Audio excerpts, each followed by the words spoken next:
Absolutely.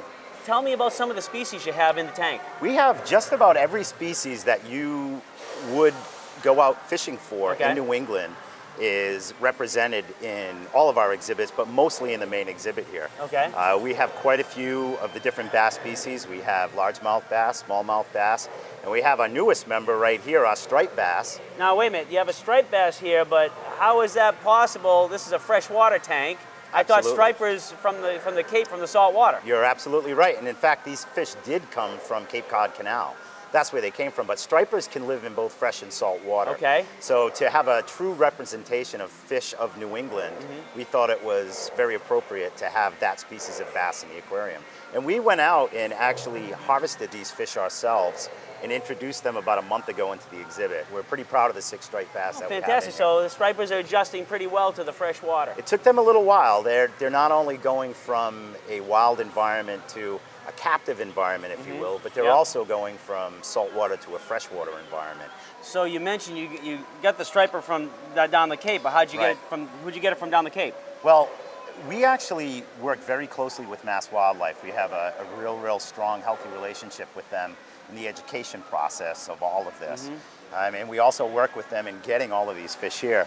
However, for the stripers in particular, you probably noticed that they're undersized. Okay.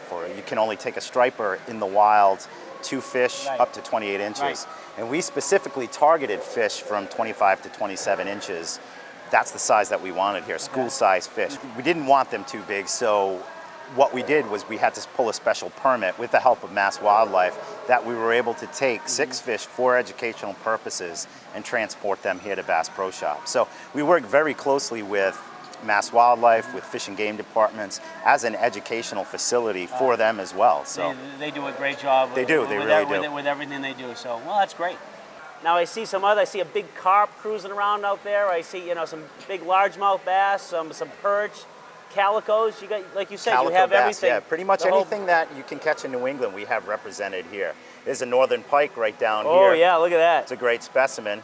I'll give you a little background on this fish. He was actually pulled out of the ice the winter before last by our fishermen and showed up at our door and asked us to take it, which we happily did. Now, unfortunately for you or anybody else that is a fisherman of pike, you know that they're notorious jumpers. Right. Now, he unfortunately went up and out of this tank, and he is the sole reason we have that shield up above that acts like a Jersey barrier, if you will, to keep them inside. Okay. So he actually went out, we put him back in, nursed him back to health, and had that custom built just for this aquarium. Fantastic. So the pike did the big jump, He trying did, to get out of here. down below, while the store was open during a feeding.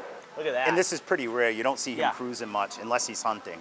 So that's a great pike, and that's a great story of him coming out, and I'm glad someone was able to design to stop that.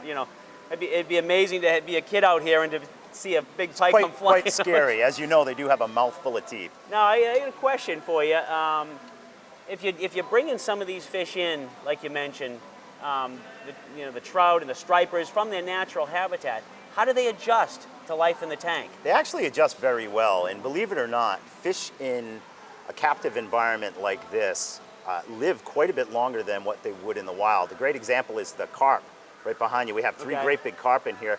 They'll live in this tank or in a captive environment for 100 years. Is that they'll right? They'll live a long, long time. Largemouth bass, they'll live 30 to 40 years in captivity. Wow. We're in the wild because of predation, Right. because of food supply, because of water quality not being as pristine as it is in here. They just simply won't live that long. That's why you see sizes of largemouth bass declining over the years due to pollution, due to, and that affects everything. That affects the quality of their food, it affects their overall water quality. So they don't live as long as they potentially could. And I'm sure these, in a way, these fish are very, very fortunate that they're in such a beautiful tank and, being taken care of so well. They're really important to us, and we know each and every fish in this aquarium, believe it or not. We have about 350 fish in here right now. We know each one of them. Are there 350 fish in there? There absolutely are, and if I put some food in right now, you would see them all start to come off the walls, and you could see the sheer number of them. So, a little bit later, we'll be able to we'll film a feeding, and that's going to be exciting for the viewers.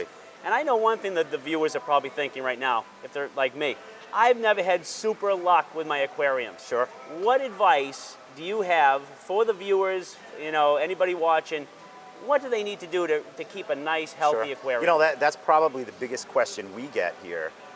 You know, how can I have something that looks like this at home? Same thing, don't have much luck. And there are quite a few things that you can do in a home aquarium that's not much different than what we do here. We just do it on a much grander scale. Most important thing is probably our water quality, making sure it's as pristine as it possibly can be. Okay. Filtration is a huge part of it. Okay. A huge part of the process of keeping this water the way that it should be, as close to their natural environment as possible, is in the filtration process. Okay. And we'll look at that in a minute. So this is where a lot of things go on behind the scenes. Absolutely. This is the heart of what we do out there. This takes care of, maintains, this is where a lot of the work is. Most of the work, in fact, is back here and maintaining all of these systems to keep the water quality out there and all the different exhibits as pristine as it is. Okay. Now, the same way that the water doesn't intermingle out there, these filters are all, has its separate purpose for what they do. Okay. Now we have all of these filters down below and up top, which basically function much like a pool filter would. The big sand filters, but they also have different elements to them, such as UV sterilizers on each one. And there's all different kinds of filtration that we use here to keep the water the way that you see out front. Great. Well, it's definitely working. Big, huge filters. You know, look like they're doing the job. Right. Now all these four and the two up top, these are exclusively for the main tank. Okay. And this one right here that you see is for the trout pond, and the last one over to the left is for the turtle pond. So obviously this is the trout tank. This is. Some beautiful specimens of trout in here. What do we have for species of trout in this? We've got all different kinds of trout that live in here, and they all came from the Sandwich Hatchery down on the Cape.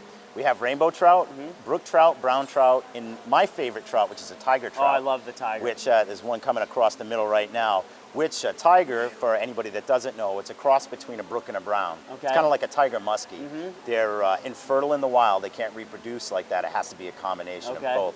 And they grow probably at twice the rate as the rest of the trout.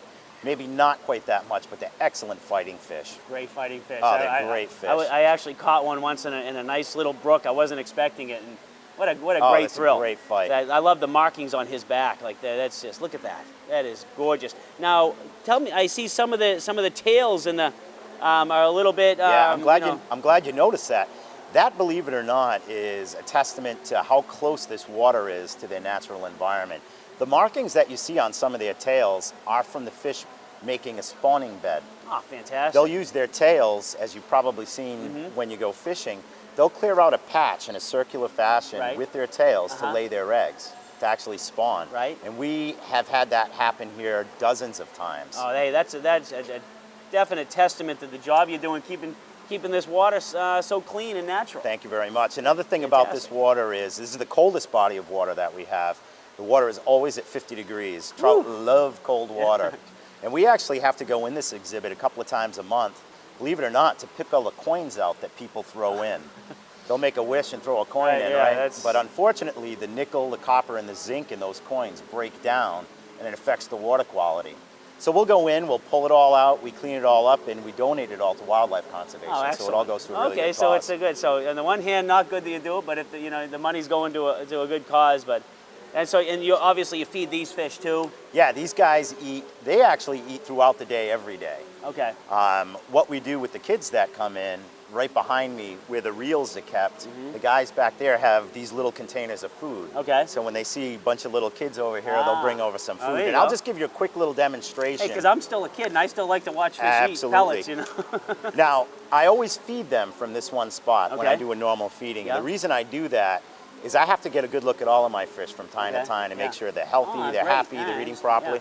So by feeding right from here, they get really comfortable getting up to the edge. So much so, anybody that's on the edge gets a little splash. Okay. Nothing like Shamu or anything like that. But they get excited. I'll show you what I mean.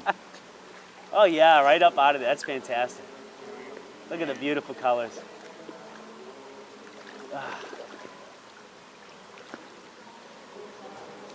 So by feeding them in this fashion, I can get a good look at each individual specimen to make sure that they're eating properly, they're not eating too much. We measure out how much they're going to have throughout the day because they would eat nonstop.